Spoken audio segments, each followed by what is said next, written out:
The story opens in the year 2387 at the Galactic Trade Station orbiting the neutral world of Nexus Prime. Captain Jake Miller stands before the towering glass windows of the station's main dock, watching as his ship, the Iron Will, sits among dozens of sleek alien vessels. The human ship looks ancient compared to the glowing, crystalline structures of the Vorthan fleet and the biomechanical curves of the Krex.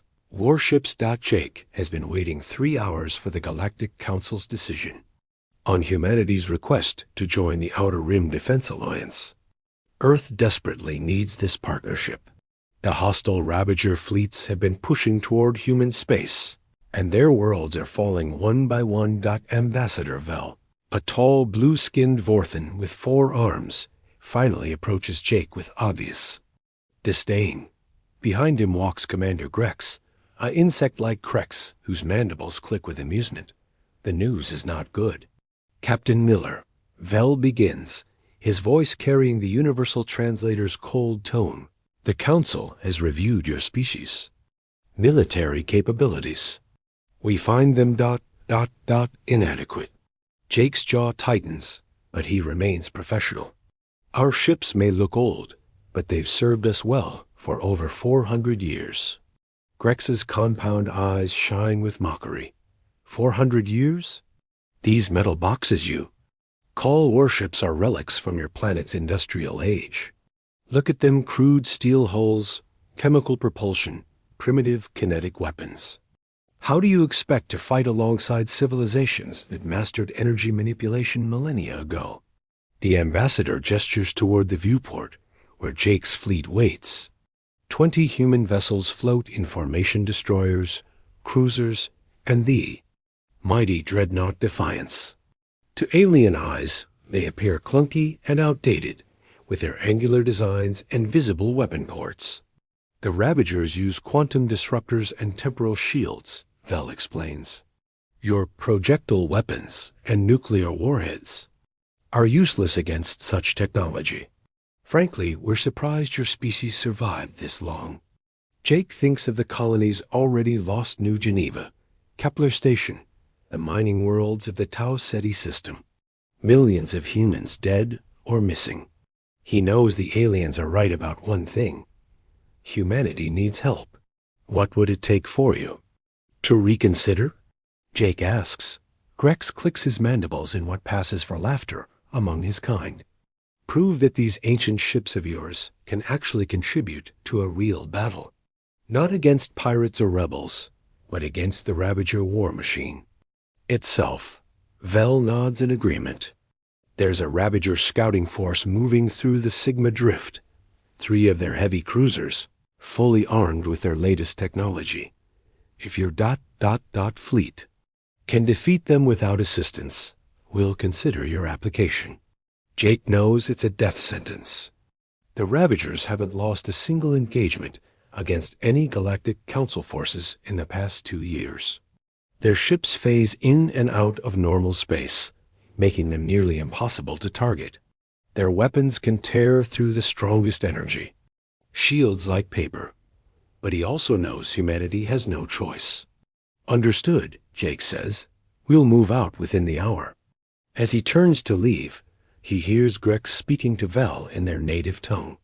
The Universal Translator picks up fragments. ... primitive humans. Won't last 5 minutes. At least we'll have entertainment ... Back aboard the Iron Will, Jake addresses his crew. The bridge is cramped and functional, with physical controls and analog displays that the aliens would consider laughably primitive. His crew of 30 humans looks back at him with determined faces. They think we're going to die out there, Jake tells them. They think our ships are too old, our weapons too simple, our tactics too basic. First Officer Lisa Park, a veteran of the Mars Rebellion, speaks up. What do you think, Captain? Jake looks around at the familiar bridge, the same design his grandfather flew during the Jupiter Wars, the same basic layout used by human ships for centuries. The aliens see obsolescence, but Jake sees something else. Reliability, simplicity. and the accumulated wisdom of 4 centuries of human engineering. "I think they're about to learn why humanity doesn't build disposable ships," he says. Signal. The fleet. We're heading to the Sigma Drift. As the human fleet begins to move, alien observers at the station watch with barely concealed amusement. They place bets on how quickly the primitive humans will be destroyed. Some give them 10 minutes. The more generous estimate 15. None of them suspect that they're about to witness something that will change their understanding of warfare forever. The ancient human ships accelerate toward their destiny, their crews ready to prove that sometimes the old ways are the best ways. The Sigma Drift stretches before the human fleet like a vast graveyard of dead stars and floating asteroids. Captain Jake Miller studies the tactical display on his bridge, where 3 red dots mark the positions of the Ravager ships. They're moving in a standard patrol pattern, confident and careless. Enemy vessels are maintaining formation, reports Lieutenant Tom Hayes from the sensor station. Distance, 50,000 kilometers in closing. Jake nods. The Ravagers think they're hunting helpless prey. Their ships sleek black predators, the size of small cities pulse with dark energy. Intelligence reports describe their ability to phase shift through dimensions, making them nearly impossible to hit with conventional weapons. "Captain," Communications Officer Beth Wong calls out, incoming transmission from the lead Ravager vessel. The main screen flickers to life, revealing the terrifying visage of a Ravager commander. The alien's face is a nightmare of sharp angles and glowing red eyes with metallic implants covering half its skull. When it speaks, its voice carries the cold certainty of a predator addressing its prey. "Primitive humans," the Ravager hisses, "you have entered a restricted zone. Your outdated vessels are no match for our technology. Surrender now, and we will make your death swift." Jake steps forward, his expression calm. "This is Captain Miller of the Earth Defense Fleet. We're here on behalf of the Galactic Council. Stand down and withdraw from this sector." The Ravager's laugh is like grinding metal. "The Galactic Council sends children with toys to face us? Your chemical-powered relics belong in a museum, not a battlefield. We shall add your ships to our trophy collection." The transmission cuts.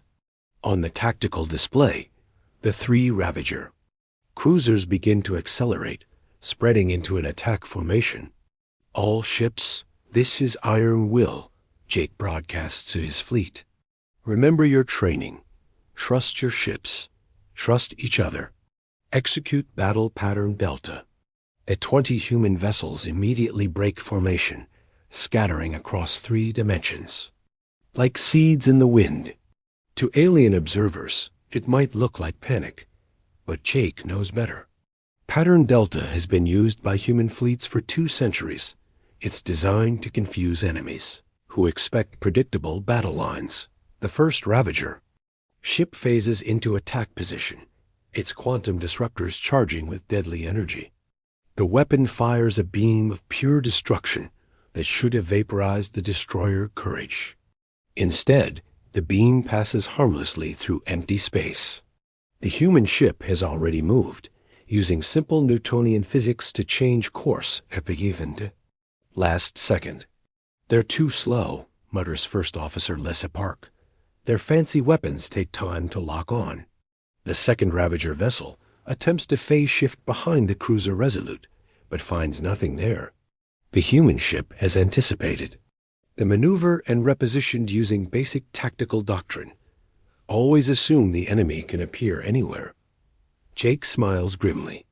The aliens have become so dependent on their advanced technology that they've forgotten the fundamentals of space combat. They expect their enemies to rely on shields and energy barriers. They don't expect ships that simply aren't where the weapons are aimed. "Weapons range," announces Hayes. "All ships have firing solutions." This is the moment of truth. Human kinetic weapons, simple railguns, and missile systems are considered primitive by galactic standards. But Jake has studied the intelligence reports. The Ravager's phase-shifting technology has a weakness. It can't be active while there. Own weapons are charging. All ships fire at will, Jake commands. 20 human vessels open fire simultaneously. Thousands of tungsten slugs streak across space at relativistic speeds, while nuclear-tipped missiles spiral toward their targets on unpredictable courses. The weapons are old-fashioned, but they're guided by 4 centuries of human tactical experience. The Ravagers, expecting energy weapons they can phase through, are caught completely off guard. Their shields, designed to deflect particle beams and plasma bolts, are useless against simple chunks of metal moving at incredible velocity. The first Ravager ship takes a direct hit from the dreadnought Defiance. Its exotic armor immune to energy weapons crumples like paper under the impact of solid projectiles. Atmosphere vents into space as the massive vessel staggers. The second cruiser tries to phase shift to safety, but it's too late. A spread of nuclear missiles from the destroyer Vigilant detonates in perfect sequence, each explosion pushing the ship back into normal space where kinetic rounds are waiting. The third Ravager vessel, seeing its companions crippled, attempts to retreat, but Captain Jake has anticipated this as well. The human ships have been gradually surrounding the enemy, using their superior numbers and tactical flexibility to create a closing trap. Target the engines, Jake orders. Let's see how well they phase shift when they can't move. The battle is far from over, but already the impossible is happening. The ancient human ships, dismissed as primitive relics, are winning against the galaxy's most feared predators. Asterisk. The battle in the Sigma Drift reaches its climax as the third Ravager cruiser attempts its desperate escape. Captain Jake Miller watches his tactical display with the focused calm of a predator. The alien ship, massive and threatening just minutes before, now limps through space with its engines damaged and its phase shift generators failing. Target their command center, Jake orders. Disable, don't destroy. I want prisoners. The human fleet converges like wolves surrounding wounded prey. The destroyer Valor fires a precisely aimed railgun burst that punches through the Ravagers, hull near what intelligence identifies as their bridge section. Atmosphere and debris spiral into the void. Within minutes, it's over. 3 Ravager cruiser ships that had terrorized the galaxy for years float dead in space, their crews either killed or surrendering. Not a single human vessel has been lost. Lieutenant Hayes looks up from his console in amazement. Captain, we're receiving surrender signals from the surviving Ravager crew members. They're requesting mercy. Jake nods grimly. The Ravagers, infamous for never surrendering, are begging for their lives. But what disturbs him more is the growing realization of how the battle was won. It wasn't superior firepower or advanced technology. It was something far more fundamental. Get me a secure channel to Earth Command, Jake orders. Admiral Stone needs to know what we've discovered. An hour later, as human Marines board the disabled Ravager ships, Jake finds himself in his private quarters speaking with Admiral Victoria Stone via quantum communicator. The grizzled veteran's weathered face fills the small screen. Congratulations on your victory, Jake, Stone says. The Galactic Council is in an uproar. Half of them don't believe the reports. Admiral, we need to talk about how we won, Jake says quietly. It wasn't luck, and it wasn't superior tactics. We won because our ships are exactly what the aliens said they are: ancient, simple, and predictable. Stone's eyebrows raise. Explain. Jake pulls up the battle footage on his secondary screen. Every advanced civilization in the galaxy has been fighting the same way for thousands of years. Energy shields, particle beams, quantum disruptors, phase-shifting technology. They've created this elaborate dance of advanced physics. He pauses the recording at the moment when the first Ravager ship fired its quantum disruptor. Look at this. Admiral. Their weapon is designed to penetrate energy barriers, disrupt exotic matter, and phase through dimensional shields. It's incredibly sophisticated. And it passes right through steel plating without doing any damage at all, Jake says. Their weapons are so advanced, they can't hurt our primitive hulls. It's like trying to kill a man with a sword that can only cut ghosts. Admiral Stone leans back in her chair, understanding dawning in her eyes. The whole galaxy has evolved past the point where they can fight low-tech enemies. Exactly. Their shields don't stop kinetic weapons because no one has used kinetic weapons for millennia. Their armor is designed to deflect energy, not physical impacts. Their tactics assume enemies with comparable technology. Jake switches to another recording, showing the human fleet's dispersal pattern. We won because we fight like our ancestors did 400 years ago. We spread out to avoid concentrated fire. We use cover. We overwhelm single targets with massed firepower. Basic tactics that every civilization has forgotten. The implications are staggering. Admiral Stone voices what they're both thinking. If this is true for the Ravagers, it's true for everyone else. The Vorthans, the Kreks, all of them. Our primitive ships are the perfect counter to galactic military doctrine, Jake confirms. They can't adapt their weapons to hurt us, and their defensive systems are useless against our attacks. A new voice joins the conversation as Communications Officer Wong appears on screen. Captain, priority message from the Galactic Trade Station. Ambassador Vell is requesting immediate contact. Jake and Admiral Stone exchange glances. Put him through, Jake says. The Vorthan ambassador appears on screen, his usual arrogance replaced by barely controlled panic. Captain Miller, we need to discuss terms. The Council has reconsidered your application to the Defense Alliance. What changed your mind? Jake asks, though he already knows the answer. The Ravager fleet at Kepler 7 has been destroyed. Vell says quickly. Admiral Chun's task force encountered them 3 hours ago. 12 Ravager dreadnoughts, completely eliminated. 0 human casualties. Jake's heart races. If other human commanders have discovered the same tactical advantage.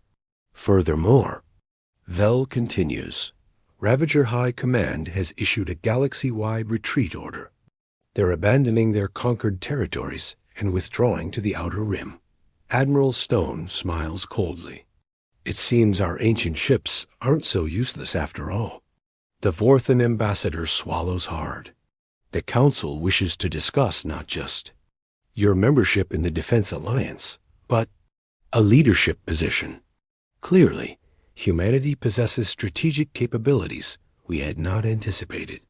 Jake looks out at his scarred, battered fleet ships built with 4-century-old designs and crewed by humans who learned to fight in the asteroid wars and colonial conflicts. The aliens see obsolete relics, but Jake now sees something else entirely. He sees the future of galactic warfare. 6 months after the Battle of Sigma Drift, Captain Jake Miller stands in the newly constructed Human Command Center orbiting Earth. The massive space station bustles with activity as officers from dozens of species work alongside human commanders. The galaxy has changed, and humanity sits at the center of that transformation. Status report, Jake requests as he enters the main tactical center. As the newly appointed Supreme Commander of Galactic Defense Forces, he oversees military operations. Across 17 star systems. Colonel Lisa Park, now his Chief of Staff, approaches with a data tablet. The Krek's Fifth Fleet has requested human advisors for their upcoming patrol of the Andromeda Gate. They want to retrofit their ships with kinetic weapons. Jake nods, still amazed by how quickly everything has shifted. The same aliens who mocked humanity's primitive technology now beg for access to human military doctrine. Every major civilization has sent delegations to study Earth's warships and tactical academies. What about the Vorthan situation? Ambassador Vell has approved the joint training exercises, Lisa reports. They're particularly interested in our point defense systems and missile guidance protocols. The irony isn't lost on Jake. For thousands of years, galactic civilizations had evolved their military technology along similar paths: energy weapons, exotic shields, dimensional manipulation. They had created an arms race of increasingly sophisticated systems, each designed to counter the previous generation of advanced technology. But in doing so, they had collectively forgotten how to fight simple, direct warfare. Admiral Victoria. Stone enters the command center, her uniform now bearing the insignia of Earth Defense Command. Jake, we've got new intelligence from the Outer Rim. The Ravagers aren't just retreating, they're rebuilding. Jake turns to the main holographic display, which shows the current galactic situation. Red markers indicate Ravager-controlled space, now compressed into a small sector at the galaxy's edge. Yellow zones mark areas under human protection, while green shows allied territories. They're adapting faster than expected, Stone continues. Reconnaissance reports show they're abandoning their traditional ship designs. They're building new vessels specifically to counter kinetic weapons. This is what Jake had been afraid of. The Ravagers, unlike the established galactic powers, weren't bound by thousands of years of military tradition. They could adapt. Show me, he says. The display shifts to show intercepted images of Ravager shipyards. The new vessels look different: heavier armor plating, redundant systems, what appear to be physical shield barriers rather than energy fields. Learning, Lisa observes grimly. Good, Jake says, surprising both women. That means they understand the lesson. He manipulates the display to show human fleet positions throughout the galaxy. Hundreds of ships, all based on centuries-old designs, all crewed by humans who had learned warfare in the harsh reality of interplanetary conflict. The Ravagers think they can build ships to counter our weapons, Jake explains. But they're still thinking like an advanced civilization.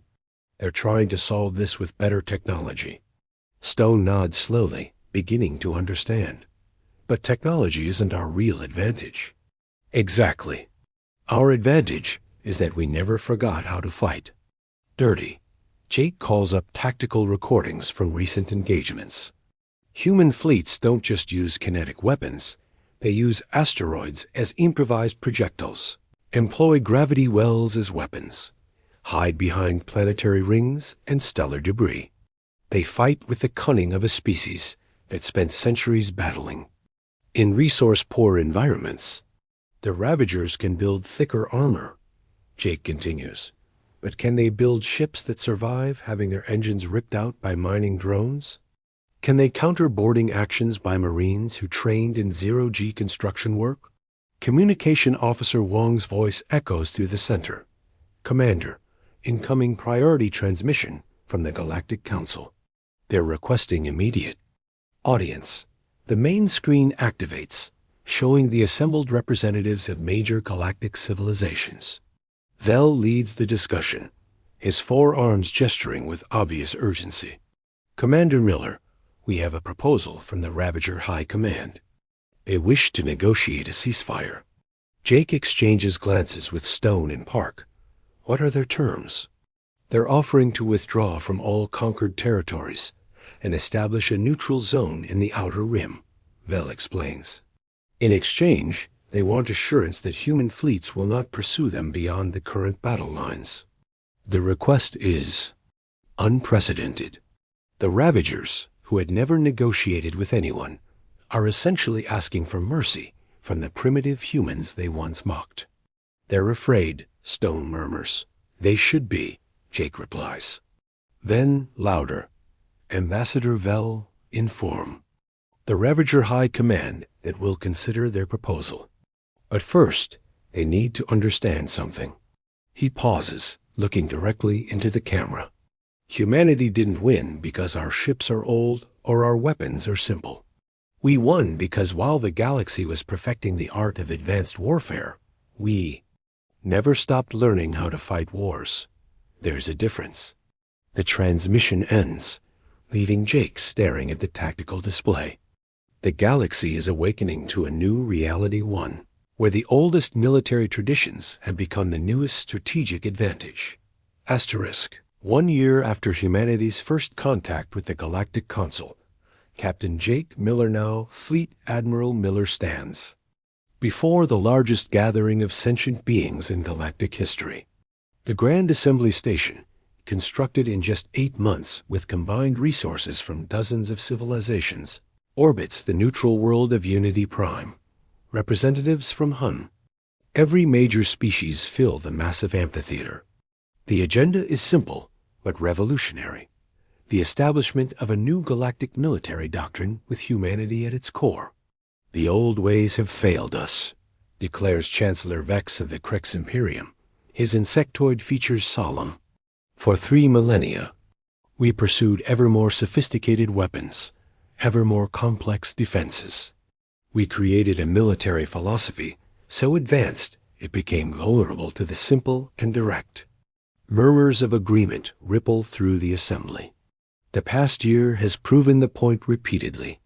Human-trained forces have achieved victory after victory, not through superior firepower, but through tactical flexibility that galactic civilizations had forgotten. Ambassador Vel rises from his seat among the Vorthan delegation.